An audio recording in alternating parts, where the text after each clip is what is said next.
long-term fiscal imbalance. These policies are not incompatible. In fact, the CBO director who testified here last week, this is what he said, and I quote, "A policy that widened the deficit for a few years would be beneficial for the economy over that period, especially if we were combined with a plan that would later narrow deficits relative to the current policy projection." Combining those pieces is important. Having those pieces together would provide the strongest boost to economic activity in the short term. That's the CBO Director Elmendorf's words. And so, Mr. Chairman Bernanke, we want to hear your views, and I hope you'll speak further about what Director Elmendorf said. Thank you very much. Mr. Chairman. Acting Chairman Nelson, Ranking Member Sessions, and other members of the committee, I appreciate this opportunity to discuss my views on the economic outlook, monetary policy, and the challenges facing fiscal policymakers. Over the past 2.5 years, the U.S. economy has been gradually recovering from the recent deep recession. While conditions have certainly improved over this period, the pace of the recovery has been frustratingly slow, particularly from the perspective of the millions of workers who remain unemployed or underemployed. Moreover, the sluggish expansion has left the economy vulnerable to shocks. Indeed, last year, supply chain disruptions stemming from the earthquake in Japan, a surge in the prices of oil and other commodities, and spillovers from the European debt crisis risked derailing the recovery. Fortunately, over the past few months, indicators of spending, production, and job market activity have shown some signs of improvement. And in economic projections just released, the Federal Open Market Committee participants indicated that they expect somewhat stronger growth this year than in 2011. The outlook remains uncertain, however, and close monitoring of economic developments will remain necessary. As is often the case, the ability and willingness of households to spend will be an important determinant of the pace at which the economy expands in coming quarters. Although real consumer spending rose moderately last quarter, households continue to face significant headwinds. Notably, real household income and wealth stagnated in 2011, and access to credit remained tight for many potential borrowers. Consumer sentiment has improved from the summer's depressed levels, but remains at levels that are still quite low by historical standards. Household spending will in turn depend heavily on developments in the labor market. Overall, the job situation does appear to improve modestly over the past year. Private payroll employment increased by about 160,000 jobs per month in 2011, not counting, of course, the first month of this year. The unemployment rate fell by about 1 percentage point, and new claims for unemployment insurance declined somewhat. Nevertheless, as shown by indicators like the rate of unemployment and the ratio of employment to population, we still have a long way to go before the labor market can be said to be operating normally. Particularly troubling is the unusually high level of long-term unemployment. More than 40% of the unemployed have been jobless for more than 6 months, roughly double the fraction during the economic expansion of the previous decade. Uncertain job prospects, along with tight mortgage credit conditions, continue to hold back the demand for housing. Although low interest rates on conventional mortgages and the drop in home prices in recent years have greatly improved the affordability of housing, both residential sales and construction remain depressed. A persistent excess supply of vacant homes, largely stemming from foreclosures, is keeping downward pressure on prices and limiting demand for new construction. In contrast to the household sector, the business sector has been a relative bright spot in the current recovery. Manufacturing production has increased 15% since its trough, and capital spending by businesses has expanded briskly over the past 2 years, driven in part by the need to replace aging equipment and software. Moreover, many U.S. firms, notably in manufacturing but also in services, have benefited from strong demand from foreign markets over the past few years. More recently, the pace of growth in business investment has slowed, likely reflecting concerns about both the domestic outlook and developments in Europe. However, there are signs that these concerns are abating somewhat. If business confidence continues to improve, U.S. firms should be well positioned to increase both capital spending and hiring. Larger businesses are still able to obtain credit at historically low interest rates, and corporate balance sheets are strong. And though many smaller businesses continue to face difficulties in obtaining credit, surveys indicate that credit conditions have begun to improve modestly for those firms as well. Globally, economic activity appears to be slowing, restrained in part by spillovers from fiscal and financial developments in Europe.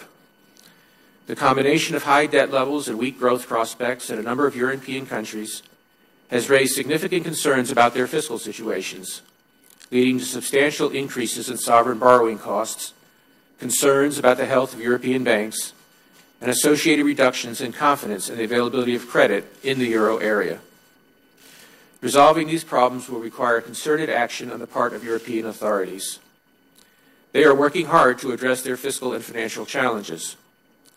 Nonetheless, risks remain that developments in Europe or elsewhere may unfold unfavorably and could worsen economic prospects here at home.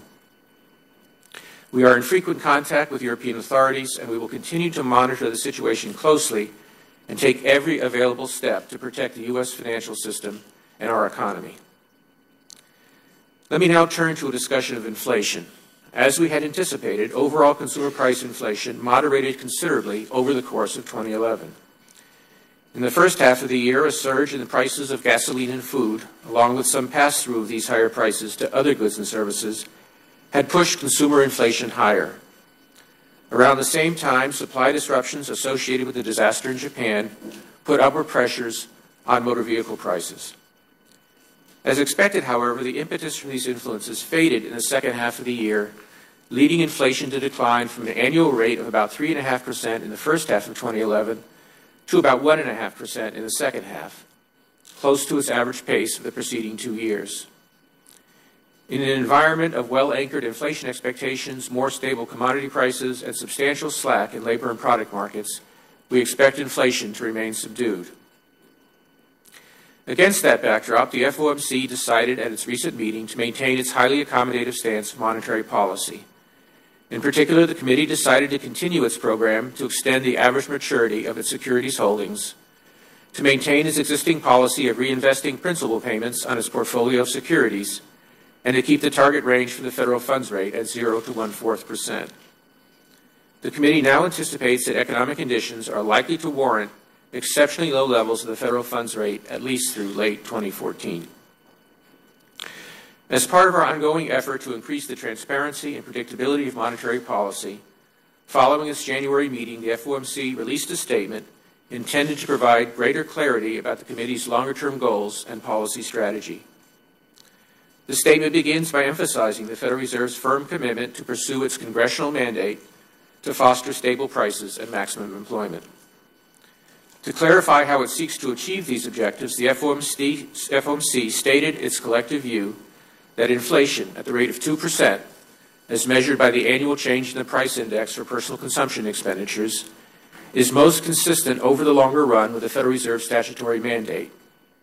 And it indicated that the central tendency of FOMC participants' current estimates of the longer-run normal rate of unemployment is between 5.2 and 6%. The statement noted that these statutory objectives are generally complementary, but when they are not, the committee will take a balanced approach in its efforts to return both inflation and employment to their desired levels. In the remainder of my remarks, I would like to briefly discuss the fiscal challenges facing your committee and the country. The federal budget deficit widened appreciably with the onset of the recent recession, and it has averaged about 9% of GDP over the past 3 fiscal years. This exceptional increase in the deficit has mostly reflected the automatic cyclical response of revenues and spending to a weak economy, as well as the fiscal actions taken to ease the recession and aid the recovery. As the economy continues to expand and stimulus policies are phased out, the budget deficit should narrow over the next few years. Unfortunately, even after economic conditions have returned to normal, the nation will still face a sizable structural budget gap if current budget policies continue. Using information from the recent budget outlook by the CBO, one can construct a projection for the federal deficit, assuming that most expiring tax provisions are extended and that Medicare's physician payment rates are held at their current level. Under these assumptions, the budget deficit would be more than 4% of GDP in fiscal year 2017, assuming that the economy is then close to full employment. Of even greater concern is that longer-run projections, based on plausible assumptions about the evolution of the economy and the budget under current policies, show the structural budget gap increasing significantly further over time and the ratio of outstanding federal debt to GDP rising rapidly. This dynamic is clearly unsustainable. These structural fiscal imbalances did not emerge overnight. To a significant extent, they are the result of an aging population and especially fast-rising healthcare costs, both of which have been predicted for decades. Notably, the CBO projects that net federal outlays for healthcare entitlements, which were about 5% of GDP in fiscal 2011, could rise to more than 9% of GDP by 2035. Although we have been warned about such developments for many years, the time when projections should become reality is coming closer. Having a large and increasing level of government debt relative to national income runs the risk of serious economic consequences. Over the long term, the current trajectory of federal debt threatens to crowd out private capital formation and thus reduce productivity growth. To the extent that increasing debt is financed by borrowing from abroad, a growing share of our future income would be devoted to interest payments on foreign-held federal debt. High levels of debt also impair the ability of policymakers to respond effectively to future economic shocks and other adverse events. Even the prospect of unsustainable deficits has costs, including an increased possibility of a sudden fiscal crisis. As we've seen in a number of countries recently, interest rates can soar quickly if investors lose confidence in the ability of a government to manage its fiscal policy. Although historical experience and economic theory do not indicate the exact threshold at which the perceived risks associated with the U.S. public debt would increase markedly, we can be sure that without corrective action, our fiscal trajectory will move the nation ever closer to that point. To achieve economic and financial stability, U.S. fiscal policy must be placed on a sustainable path that ensures that debt relative to national income is at least stable or preferably declining over time. Attaining this goal should be a top priority. Even as fiscal policymakers address the urgent issue of fiscal sustainability, they should take care not to unnecessarily impede the current economic recovery. Fortunately, the two goals of achieving long-term fiscal sustainability and avoiding additional fiscal headwinds for the current recovery are fully compatible. Indeed, they are mutually reinforcing. On the one hand, a more robust recovery will lead to lower deficits and debt in coming years. On the other hand, a plan that clearly and credibly puts fiscal policy on a path to sustainability could help keep longer-term interest rates low and improve household and business confidence, thereby supporting improved economic performance today. Fiscal policymakers can also promote stronger economic performance in the medium term through the careful design of tax policies and spending programs. To the fullest extent possible, our nation's tax and spending policies should increase incentives to work and save, encourage investments in the skills of our workforce, stimulate private capital formation, promote research and development, and provide necessary public infrastructure. Although we cannot expect our economy to grow its way out of its fiscal imbalances, a more productive economy will ease the trade-offs that we face and increase the likelihood that we leave a healthy economy to our children and grandchildren. Thank you, sir. Thank you, Chairman Bernanke. On page 4 of your statement, you had testified that the current estimates of the longer-run normal rate of unemployment is between 5.2 and 6%. How does that compare, for example, to unemployment during the go-go years of the 1990s? Do you think we're destined to have higher unemployment than in the 90s? Well, unemployment did reach levels below that, not only in the 90s, but earlier in the 2000s as well. We are concerned that over the past few years that there has been some modest increase in the sustainable long-run rate of unemployment. One of the factors contributing to that is the fact that, as I mentioned in my remarks, that about 40% of the unemployed have been unemployed for 6 months or more, and those folks lose skills, they lose attachment to the labor force, and it's more difficult for them to find steady employment in the longer term. I'd like to emphasize that in estimating that sustainable long-run rate of unemployment, we in no way are saying that this is a desirable state of a state of events.